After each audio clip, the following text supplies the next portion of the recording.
So excited to be joined today by the reigning NXT Women's Champion, one of the true fast rising stars of pro wrestling, the one and only Roxanne Perez. Roxy, welcome to Under the Ring Pro Wrestling Conversations. How are you doing today? I'm good. Thank you for having me. Great. Let's start with what's coming up. The NXT Vengeance Day Premium Live event Saturday, February 4th in Charlotte. You're in a feature match defending your championship against the remaining members of Toxic Attraction, JC Jane and Gigi Dolan. What's this opportunity mean to you, and what do you think that match is going to be like?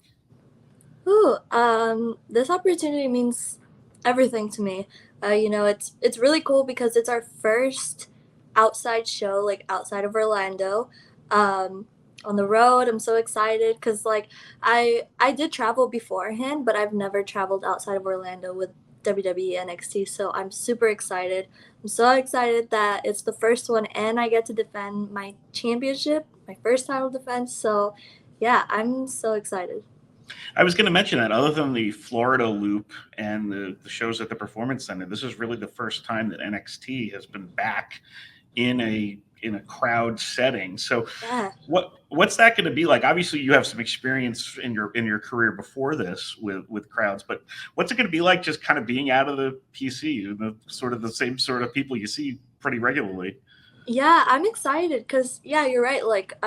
We consistently wrestle like at the PC, which it's kind of like it's a pretty intimate crowd because it's like this. It's almost the same crowd every single time. And then we've been traveling around Florida, like small towns around Florida. So I think like the coolest part about what we do is being able to like connect with fans and go outside of Orlando and meet our fans all around the world and be able to like put on a performance for like each and every one of them. So I'm so excited to finally be able to venture out, and I've never wrestled in Charlotte before, so I'm super excited for that as well.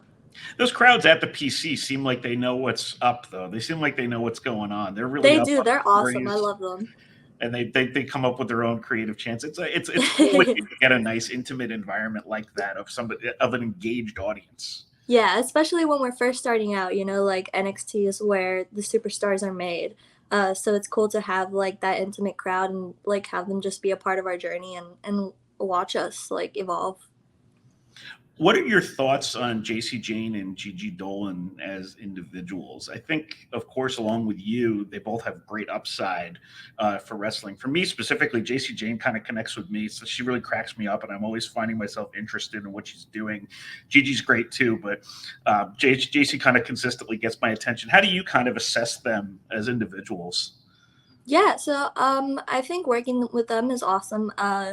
You know, I feel like we are the same in like which we all love wrestling so much, and we all came from the independent scene, and we've worked so hard to get to WWE. Like I'm sure I can speak for them. Like WWE was always our end goal. So yeah, that's one thing that we do have in common. But yeah, they have a little bit of a toxic, no pun intended, but toxic, manipulative, sneaky mindset. And I learned that this past Tuesday. I don't know if they got you, but they definitely got me. But that won't happen again. Just how do you kind of see them individually, though? Like, do they kind of what do you think of each of them as individual wrestlers? I mean, even like what do you see as their strengths and kind of things that you need to be looking at for? Um, Individually, like I agree with you. JC is she's so charismatic. She's so everything she does. I'm sure you saw like the past few weeks. Yeah, they were putting on a little bit of an act, but you can see those little moments where JC kind of like gives a look to Gigi, and she just has a different look in her eyes than Gigi does. So yeah, that's pretty interesting, and Gigi as well. Like she's very, I like how she's very technical in the ring. So I think our styles mesh well in that aspect.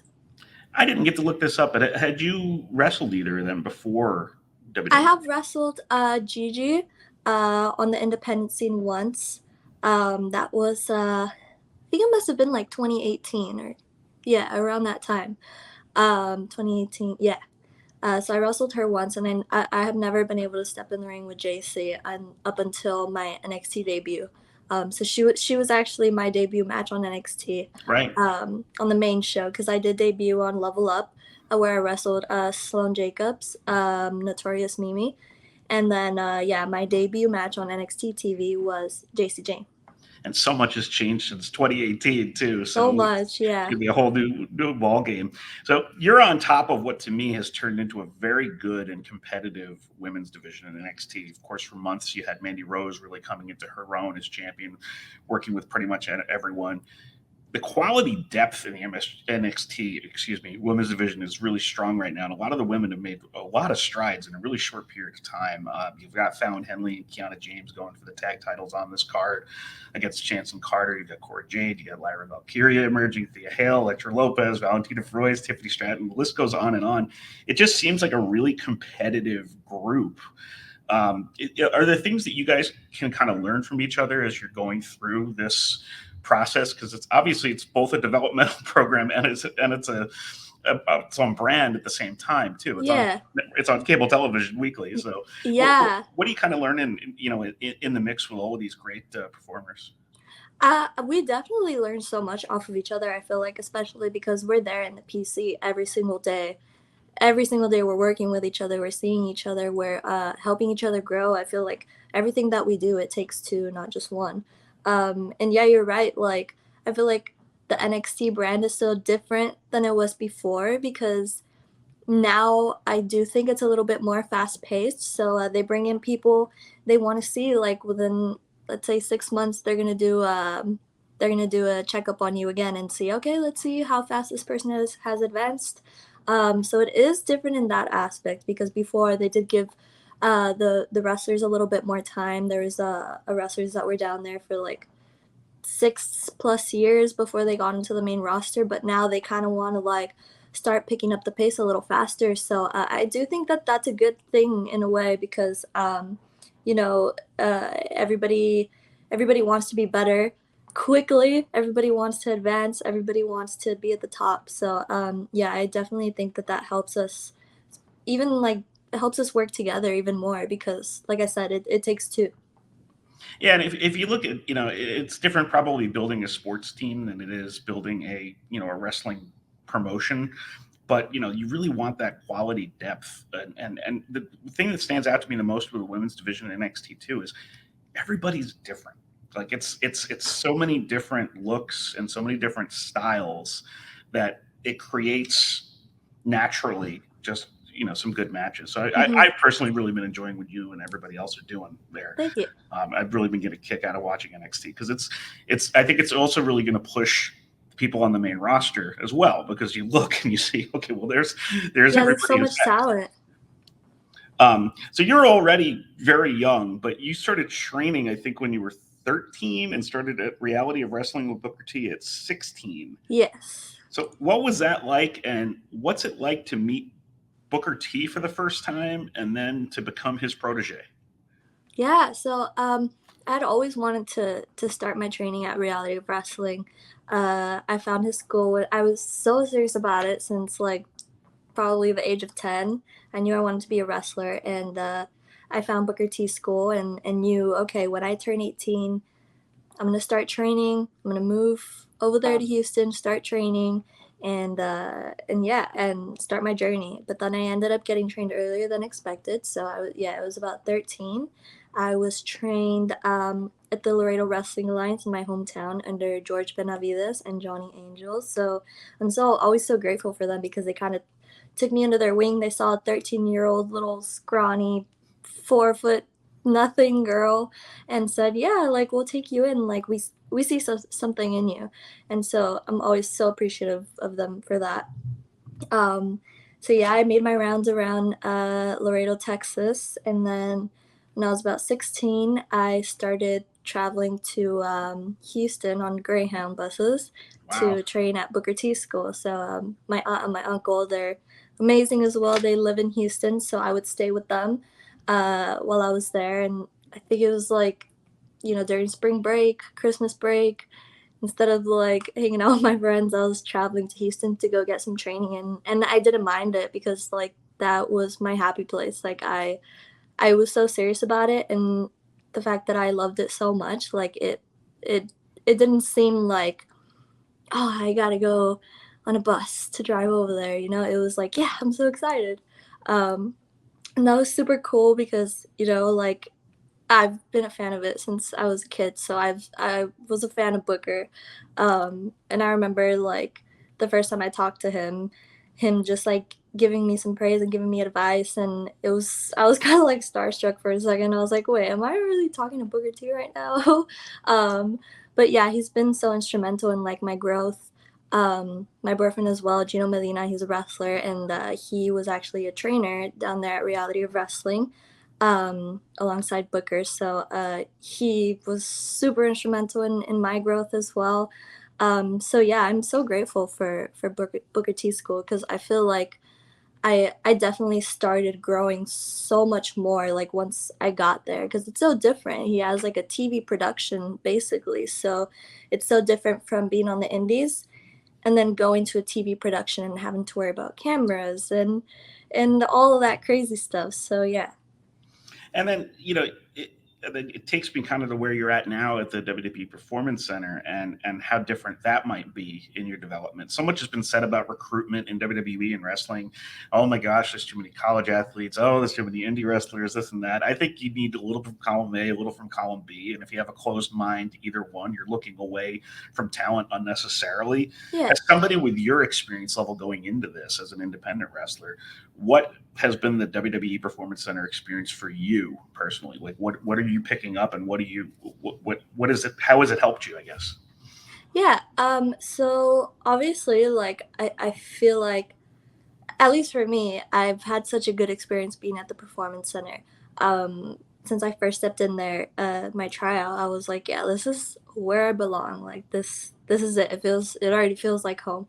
And the trainers there are amazing, like some of the best trainers in the world. And it's really crazy to me because, like you said, like they do bring in a lot of athletes, and it's crazy to see how fast they advance within a few weeks. Like they get there, they're going to training every single day. Within like 2 months, they have them put on a match in the PC for us to watch.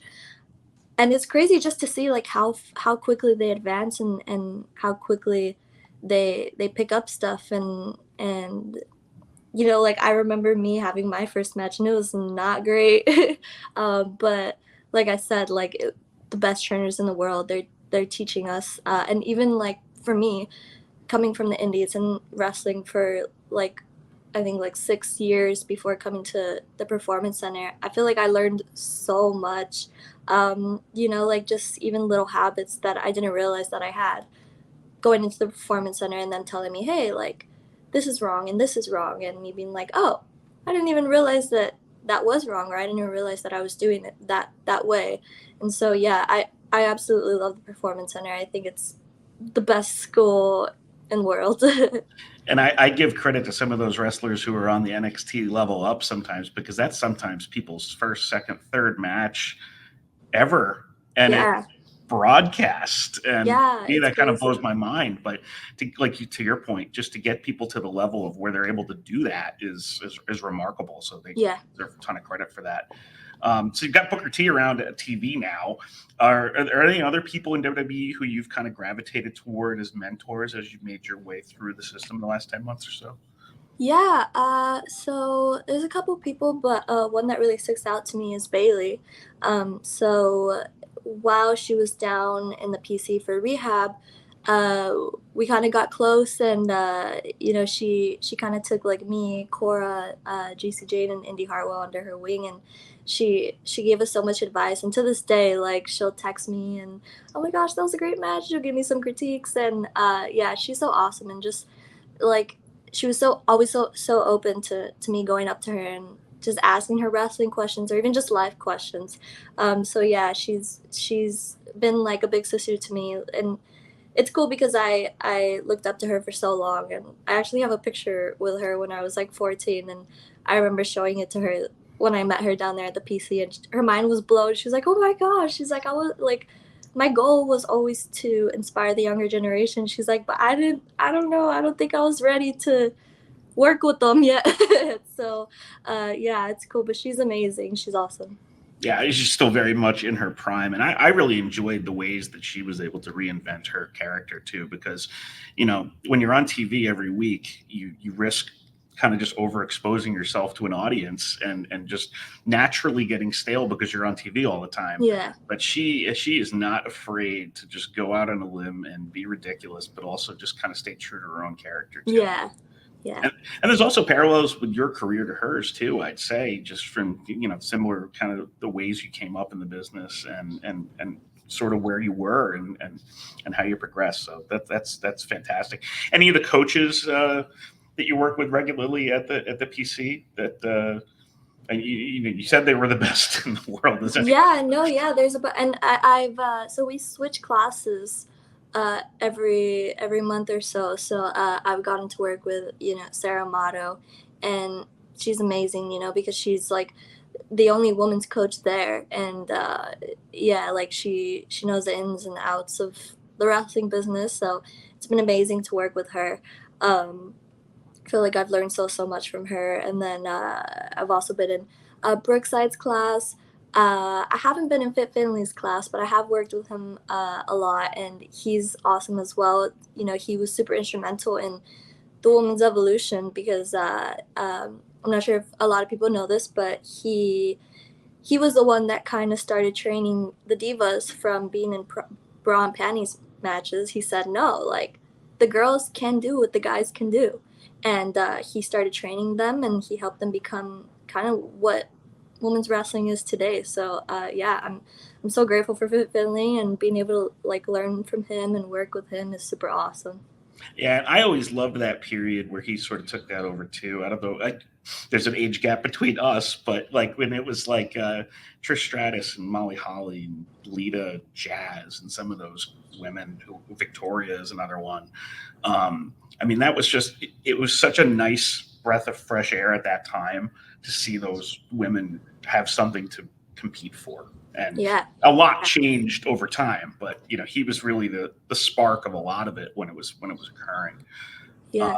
So you've been a fan since you were 10, you said. How has your love of wrestling evolved over the years as you went from fan to obviously a little bit more than a fan, and the more kind of like you're just learning over time. Like how has your love of wrestling kind of changed over the course of that time? I think I just love wrestling more and more every day.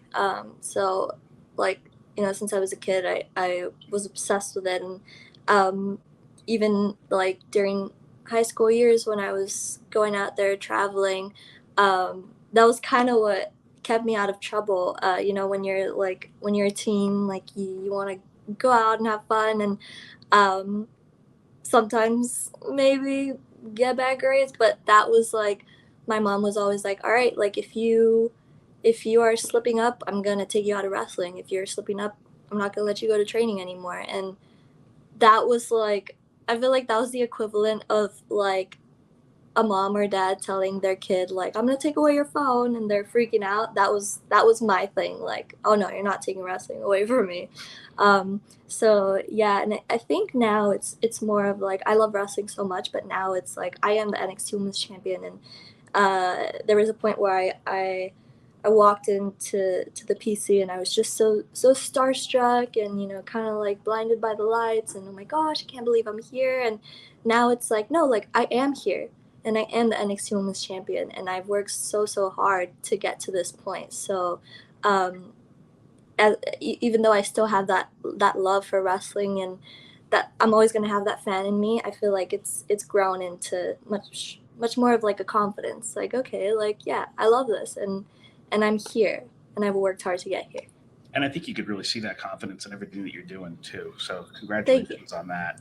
I know tape study is sometimes a big part of NXT. Is there anyone you found yourself enjoying the work of who maybe you weren't as familiar with before you started there?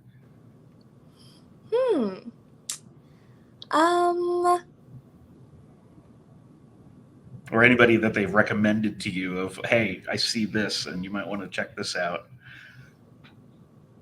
Yeah. So usually like film study, we'll kind of like watch our own matches back. So I think that's like pretty cool about it too, because we watch all of our matches back, and they'll give us feedback and critiques on what we can fix, what we can do different, and that's been so helpful in like my growth, because I'm the type of person where I don't like to really hear myself talk. I don't like to like watch certain things back, but to like sit there with the coaches and for them to say, "Hey, look, this is what you can do different." Like that's super helpful. Yeah.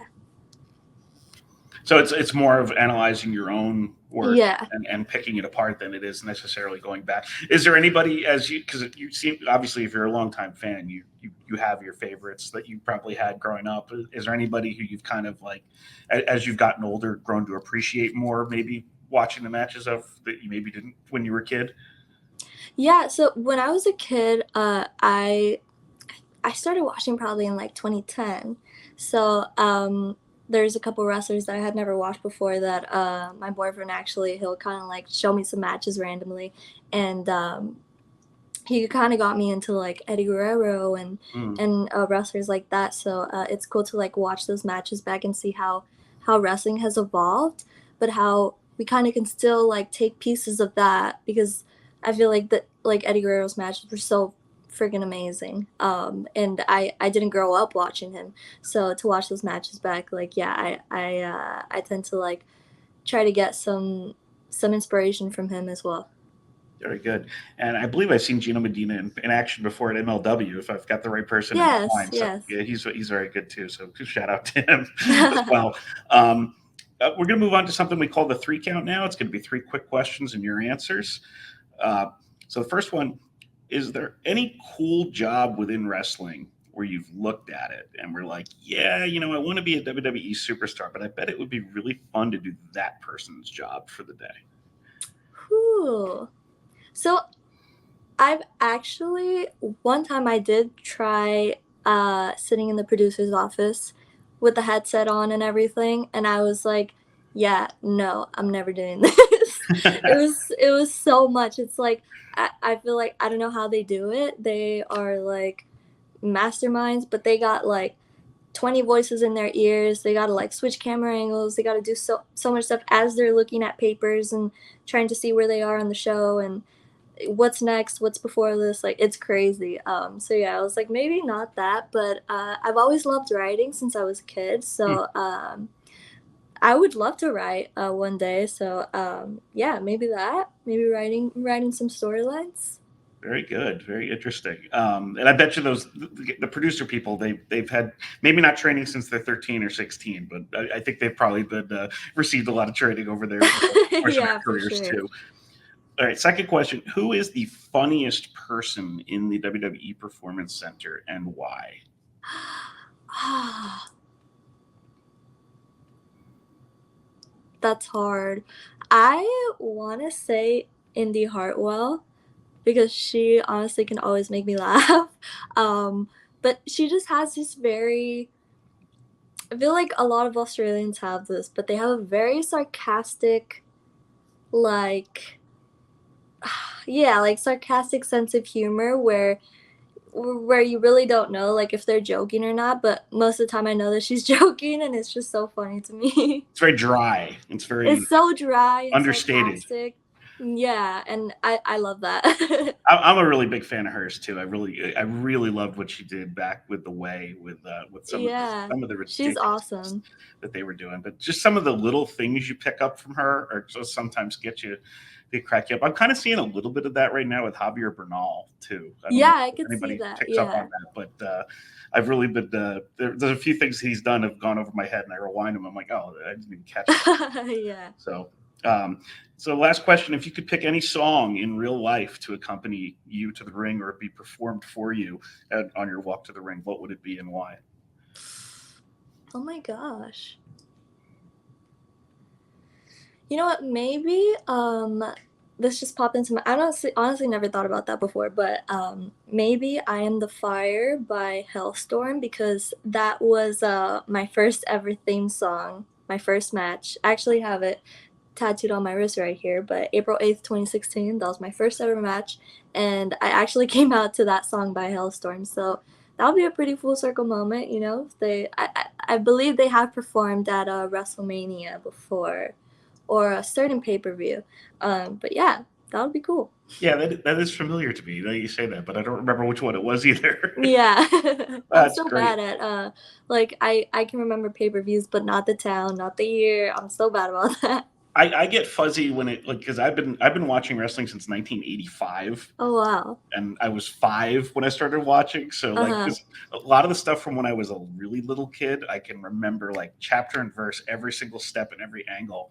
But like once it hits like the Monday Night Wars, I'm like, there's too much going on, and my brain can't handle it anymore. But now I've been watching it Too for much 37. wrestling. Now I've been watching for 37 years, and I haven't gotten it out of my system yet. So yeah, it's just fun. But hey, thank you so much, Roxanne, for joining me today on Under the Ring Pro Wrestling Conversations. I really enjoyed this. You've got Vengeance Day coming up Saturday in Charlotte against JC Jane and Gigi Dolan. All the best of luck to you with that and everything you've got moving forward. Thank you so much. Thank you for having me.